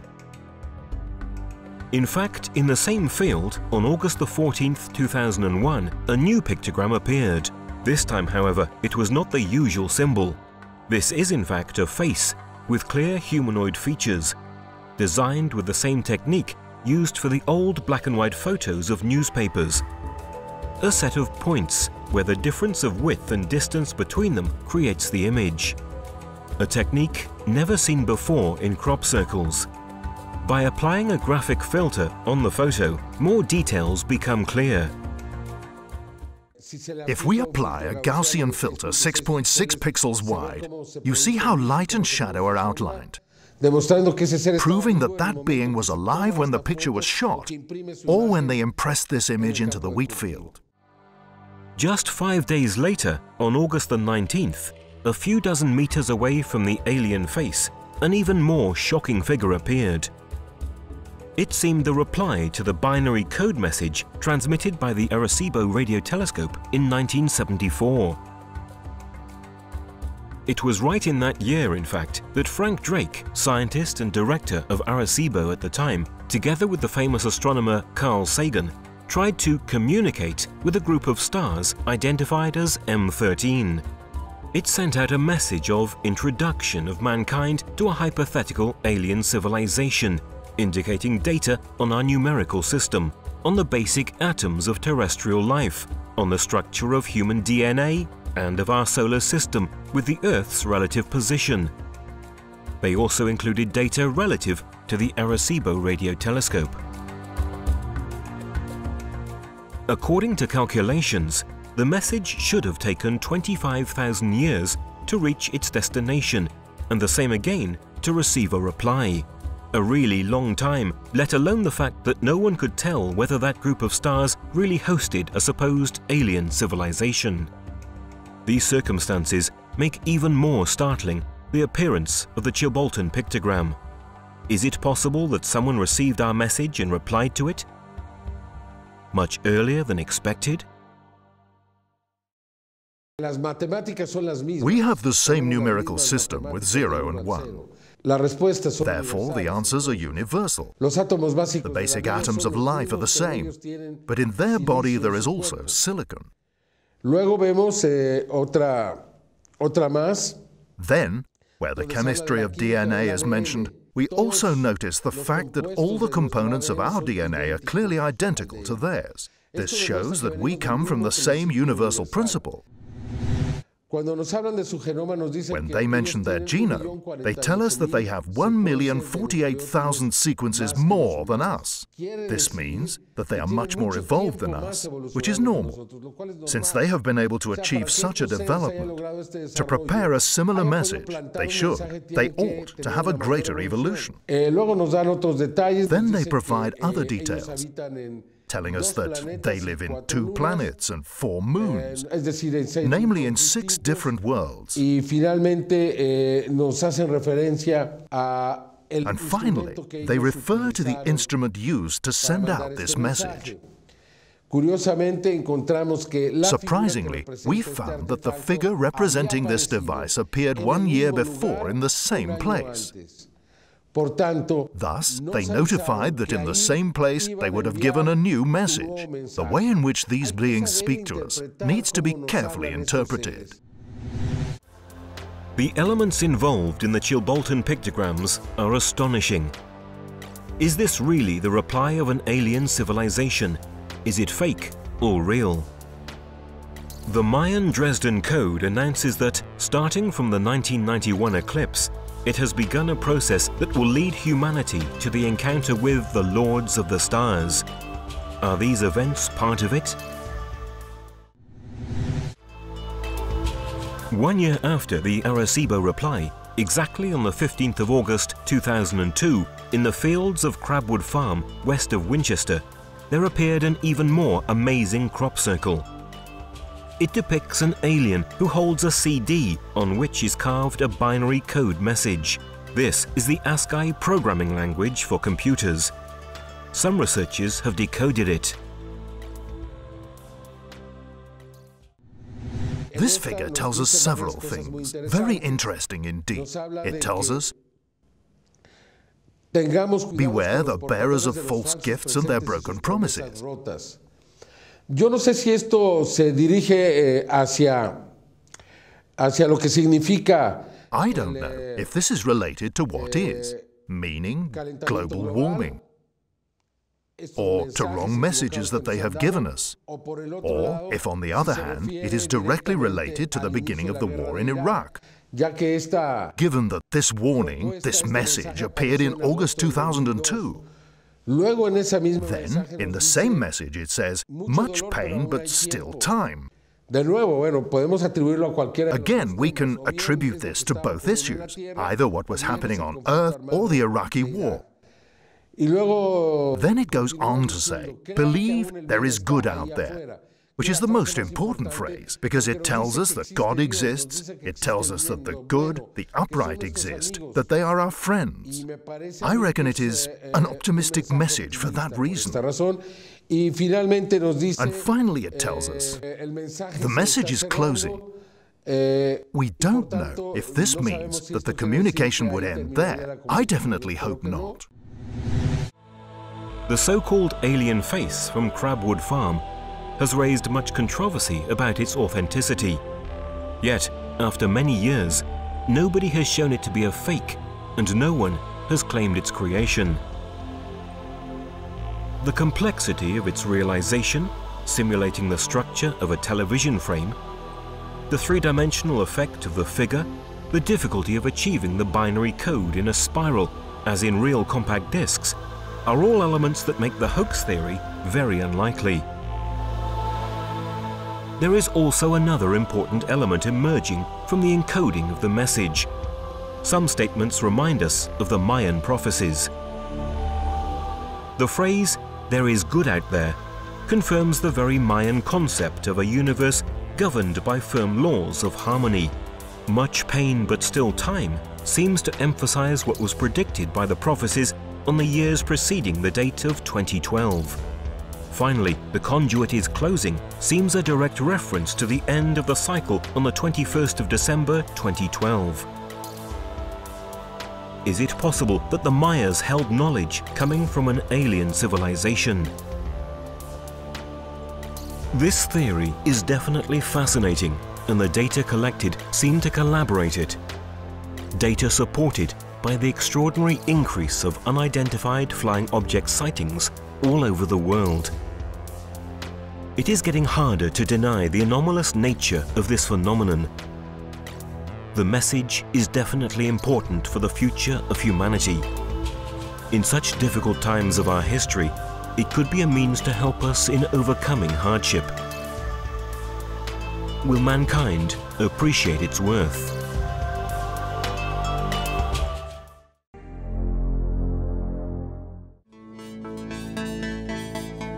Of all the various kinds of UFO-related phenomena that have materialized, the so-called light spheres certainly hold a particularly important place. These objects have recently gained greater popularity, thanks in part to the studies conducted by Dr. Elzio Hasselhoff. According to his theory, the light spheres could be the cause behind crop circles, with which they have often been associated. But the spheres began to appear many years ago.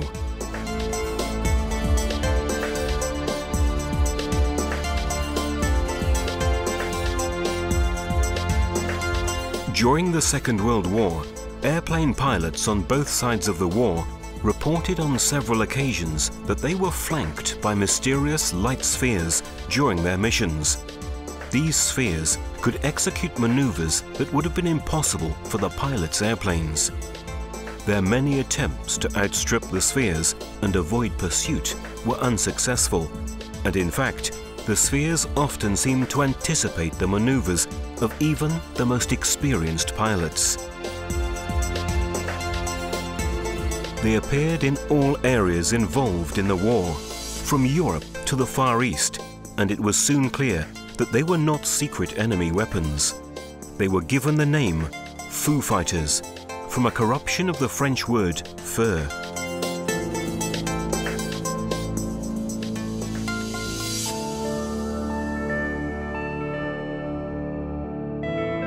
The objects appeared to be glowing, bright spheres in colors ranging between red, orange, yellow, white, and green. The instruments aboard the planes experienced malfunctioning when these mysterious craft appeared, and once radar technology became operative, the pilots realized that the craft were not detected by their radar devices. El fenómeno de las esferas se inicia en la Segunda Guerra Mundial. The phenomenon of flying spheres begins to manifest during the Second World War, during the air attacks among American, English, German, and of course Italian and Japanese air forces. Cada una de estas fuerzas aéreas tuvo reportes y supo de la presencia. They all reported the presence of these spheres. Each of them thought they were secret enemies' weapons. And so they were frightened as they moved with great freedom. They could come very close to or move away from airplanes, almost passing between them. The committees established by both the Allies and the Germans to investigate the phenomenon did not officially reach any serious result.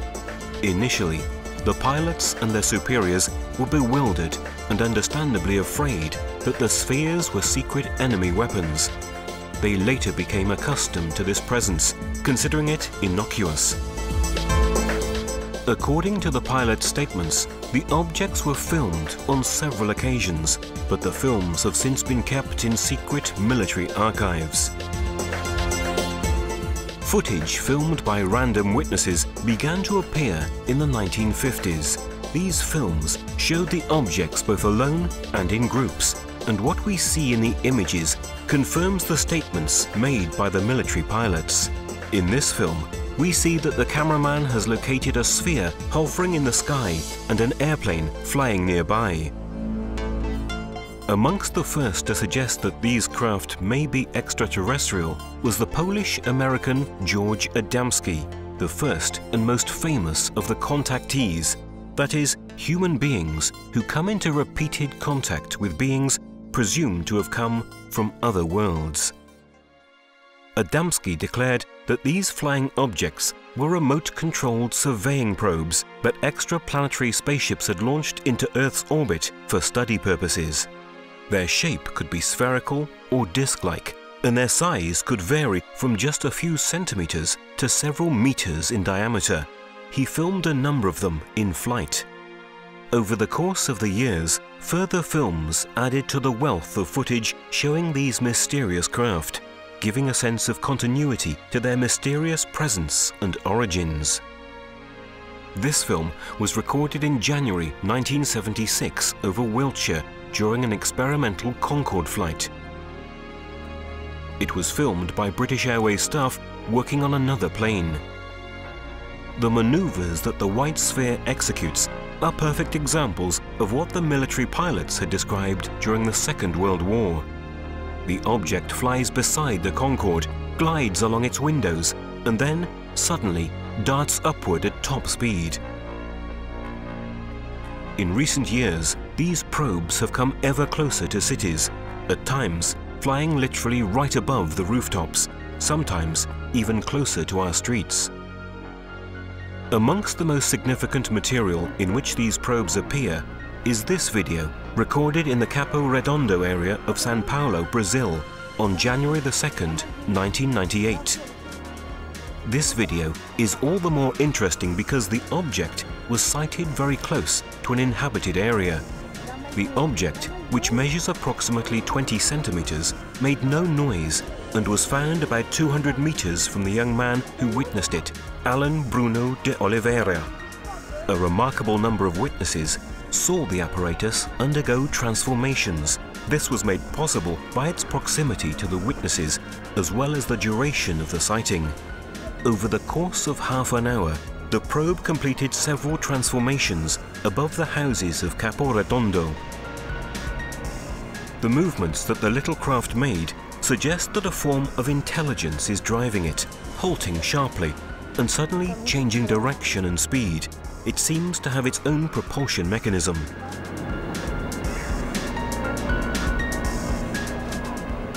These particular flying objects were also sighted in Mexico. This is one of the first of these fascinating videos. In Mexico City, while a squadron of military helicopters was being filmed during a public show, an apparently metal object unexpectedly passed between the terrestrial craft, to the amazement of the pilots, who later bore witness to the event. This is a solid object. We can see that it stands out clearly against the dark outline of one of the helicopters. It makes a diagonal descending trajectory, and it is most certainly equipped with its own propulsion system, because it flies through the strong vortex of air created by the helicopter's rotary blades without experiencing any disturbance. Moreover, this demonstrates that the object cannot be a sounding balloon, a hot air balloon, or any other kind of gas-filled object. Now, we'll observe one of these light spheres gracefully floating near the slopes of the volcano Popocatépetl, southeast of Mexico City.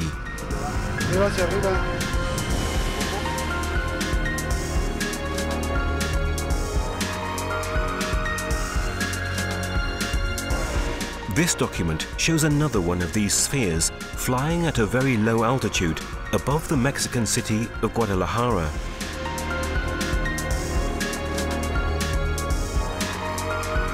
The two videos of this particular type of phenomenon that we're about to show were recorded in Mexico City in 1998, the first just 2 days before the second. In these videos, we see an unidentified flying object in broad daylight, filmed on different days near the same building.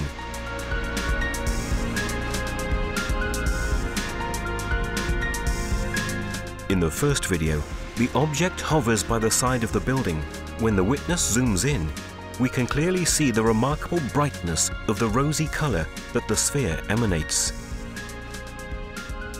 In the second video, recorded 2 days later, we initially see a dark object cross the sky. After a brief stretch, it begins to descend, and we can perceive a change in its brightness. After a slow and indecisive glide, we see it move once again along the side of the same building, shown in the previous video. Then it rises again and slowly moves away.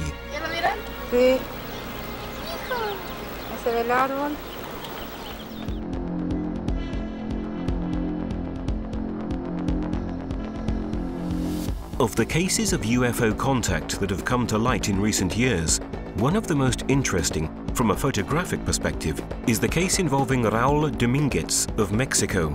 Dominguez has photographed classic flying saucers as well as small spherical ships like those we've seen in these videos.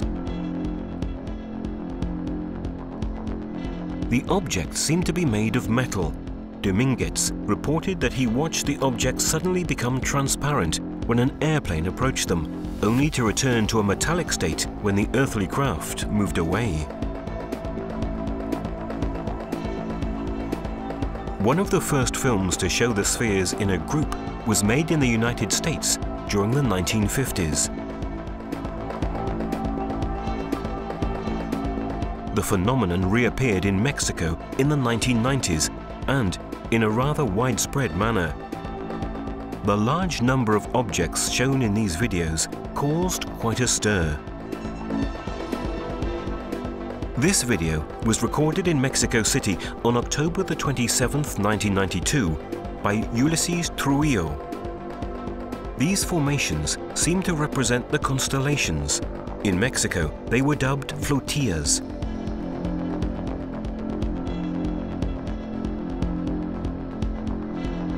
In this short video, one of the objects increases speed and, flying vertically, passes by a slower object. The presence of light spheres is not limited to the skies over our planet. They have also been sighted in space and filmed during both American and Russian missions. Extraordinary early testimony was provided by the American astronaut James McDivitt. While flying with the Gemini 4 in June 1965, he succeeded in filming a sphere that had approached his ship. I happened to glance out one time, and there against the black sky was a white object. Geometry of it was sort of like a beer can or a Coke can with a pencil sticking out one of the round edges at about a 45-degree angle. In this short film, recorded by the astronauts of the Apollo 12, we see a white sphere move quickly above the moon's surface. While the Apollo 17 was landing on the lunar surface, one of these white spheres was filmed as it moved to the side of the earthly space module.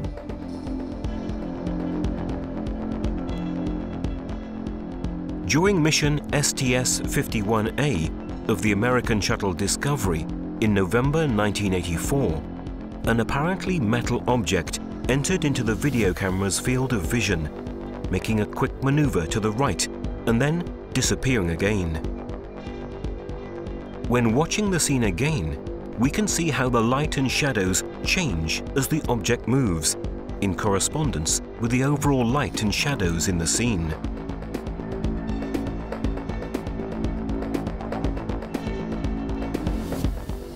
This was not the first occasion in which the video cameras installed on the shuttle detected these objects. During mission STS-37 of April 1991, a nearly identical object was filmed. This time, the object didn't disappear straight away, but rather it swayed in front of the video camera long enough for us to observe its features more closely. In a close-up, we can observe a slight swinging motion as the object hovers in front of the lens.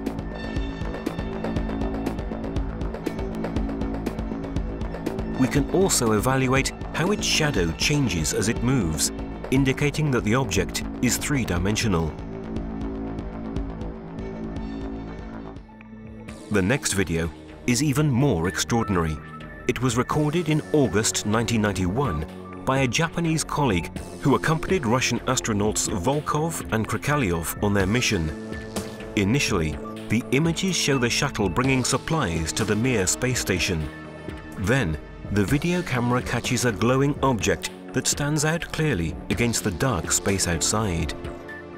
The object seems to move, but this is actually due to the unsteady hand of the person recording the video. Later, the footage moves for a few seconds to the Earth's surface.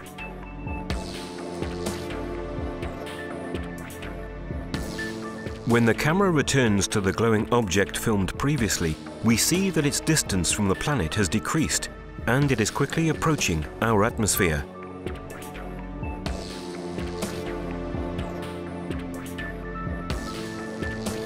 It then disappears, definitely into the faint light. The maneuver demonstrates that unidentified flying objects enter into our atmosphere. It was the first time such a clear video showing this kind of event had been recorded. Specialists at the Russian Mission Control Center call these phenomena anomalies, a word that actually makes many significant implications.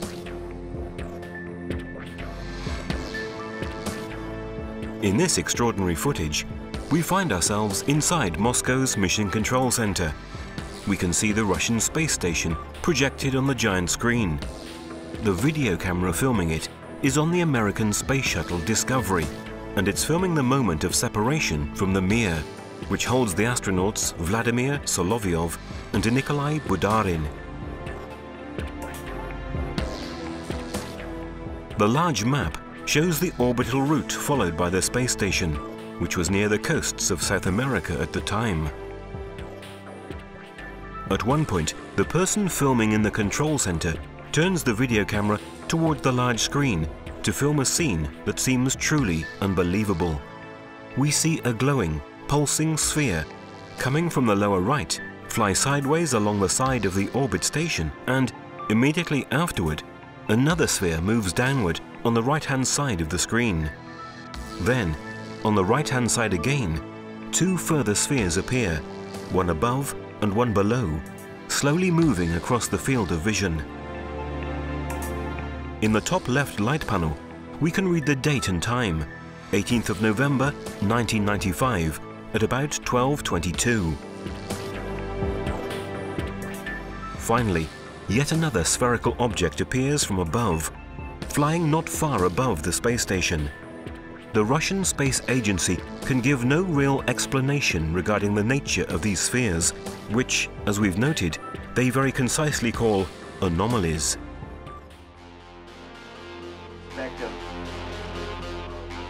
The video we're about to see was recorded by an American researcher who prefers to remain anonymous for security reasons. A UFO research enthusiast who has managed to install 4 powerful satellite dishes in the courtyard of his home. He intercepted transmissions made during the shuttle's joint mission with the Mir space station. The images are astonishing. As the shuttle docks and separates from Mir, several pulsating objects can be seen twirling near the earthly shuttles.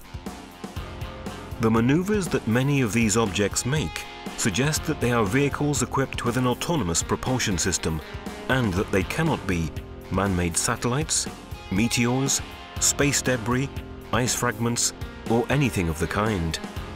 Their sudden acceleration or sharp halting movements seem to demonstrate that these vehicles may be built with technologies unknown to us. This incredible document is from mission STS-84 of the American space shuttle Atlantis. Here we see the entire filmed sequence. We can make out part of the shuttle's hull and Mir in the distance.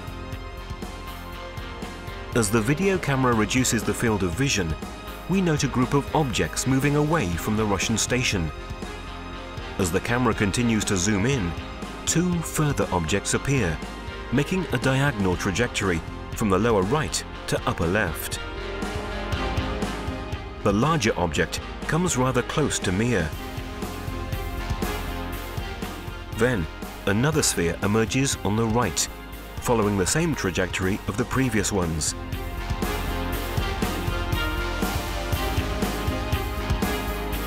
Immediately afterward, we note a white sphere in the lower right-hand corner of the screen, followed by other, smaller and faster objects.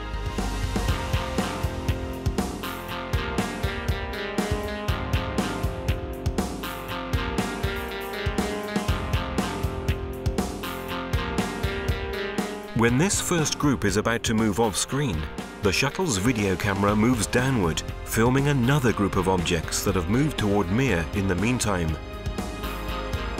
As we can see, the largest of the three objects halts its course and, accelerating slightly, it changes direction, moving more vertically than before.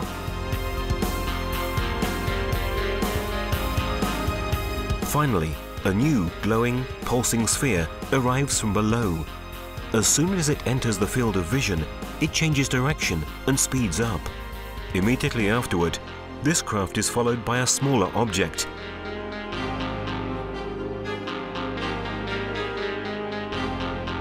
And then by a second, which flies out from beneath the space station. We'll now see the most important phases of this extraordinary sequence, enlarged and at different speeds, to show the maneuvers more clearly. Naturally, one would think that if these were flying detritus or meteors, their number, frequency and proximity to Mir would be a constant danger to the life of the astronauts on board and to the integrity of the space station itself, such that it would be advisable to return to Earth.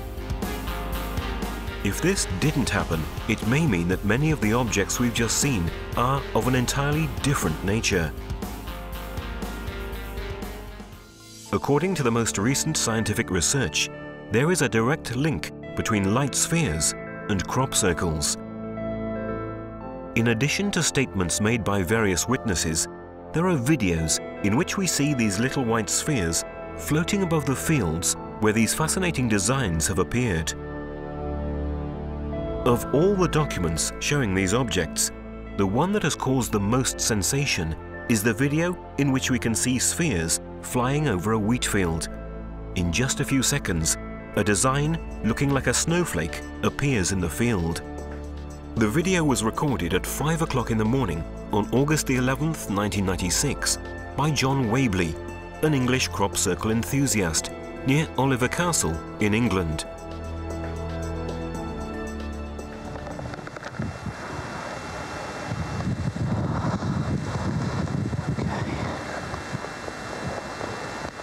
This is amazing.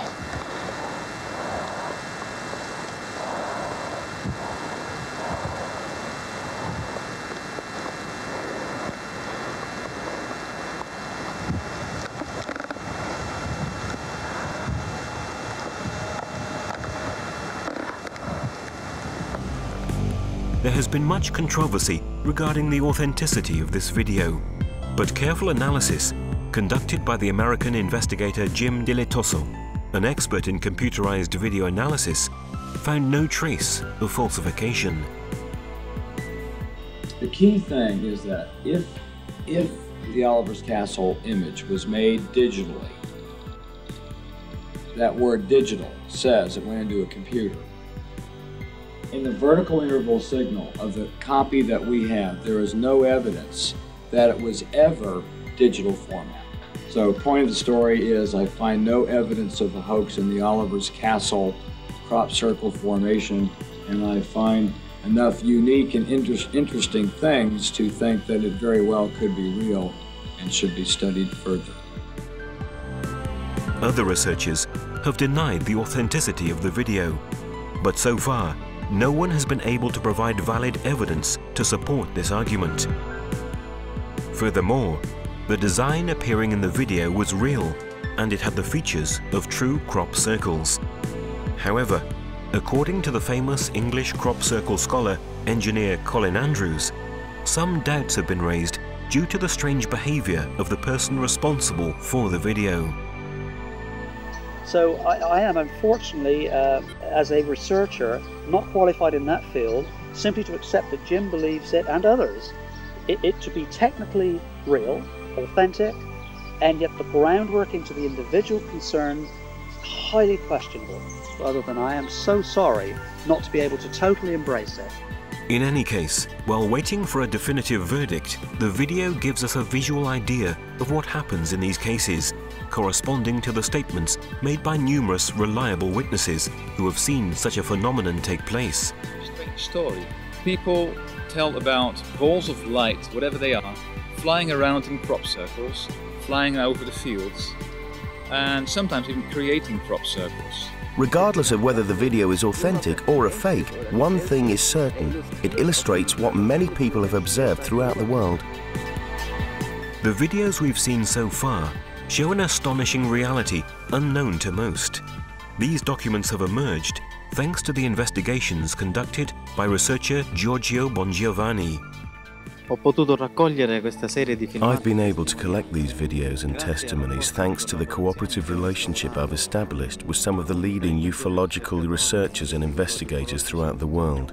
Io ritengo che il pubblico debba conoscere queste testimonianze e questi filmati. I believe that the public ought to know about these testimonies and videos because today, after so much skepticism and disbelief, science is beginning to take these phenomena seriously, at least for study purposes. Amongst the scientifically valid studies on light spheres and their relationship to the crop circle phenomenon, the recent work of Professor Elzio Hasselhoff is quite noteworthy. The professor is currently one of the leading scholars of the crop circle phenomenon. His research has analyzed the possible link between the deformations of the nodes in the wheat plants sampled from the crop circles and an electromagnetic source placed at a certain height above the wheat. The result of these analyses is displayed in this graph. Each vertical bar represents the average length of 20 steles in a specific area within the circle. The perfect symmetry in the graph is astonishing. The same exact correspondence was found in 3 further cross-sections within the circle. This is a highly significant discovery. The length of the nodes is perfectly symmetrical within the crop circle. It's circular in shape. This indicates that whatever mechanism created the crop circle also caused the nodes to lengthen. If this formation had been caused by simply flattening the wheat with an axle, as many think, there would be no reason for the nodes to grow progressively toward the center of the crop circle. Every single plant has the same amount of sunlight, of water, of temperature, everything. So how does a plant somewhere in the center of the circle know that it is in the center of the circle? If you look at this distribution of thermal expansion of these plants, of the cells, you find that it perfectly matches the heat distribution that would be created by a little heat source, a spherical source of electromagnetic radiation, which would heat up the crop. Don't ask me how. The match is just perfect. And actually you can extract the height of this source from the distribution of this thermal expansion. And in one case the height corresponded to 4 meters and 10 centimeters, while the eyewitness said it was about 3 or 4 meters. The measurements taken for the average length of the nodes have been discovered to correspond perfectly to theoretical values if the source of the radiation had been at a height of 4.1 meters above the plants. This finding perfectly fits the statements made by witnesses and the images shown in the Oliver Castle video. And you find quantitative evidence which corresponds perfectly to what these people say. So at that point in time, you can't just ignore what these people say. You should at least pay attention to them. Professor Hasselhoff has written an article giving details of identical results achieved in other crop circles. In the article, he arrives at the conclusion that the electromagnetic light spheres must be involved with the development of the crop circles. The article was published in Physiologia Plantarum, a scientific journal on plant physiology and biophysics. Thanks to this publication, the idea that the flying light spheres are in some way responsible for the crop circles is no longer just a hypothesis. Thus, what we've seen so far has confirmed that unusual objects are flying in our skies and producing extraordinary phenomena such as crop circles. The complex nature of the data gathered suggests that the phenomenon originates from a form of intelligence. It's up to us to continue seeking and to understand whether this intelligence has terrestrial origins.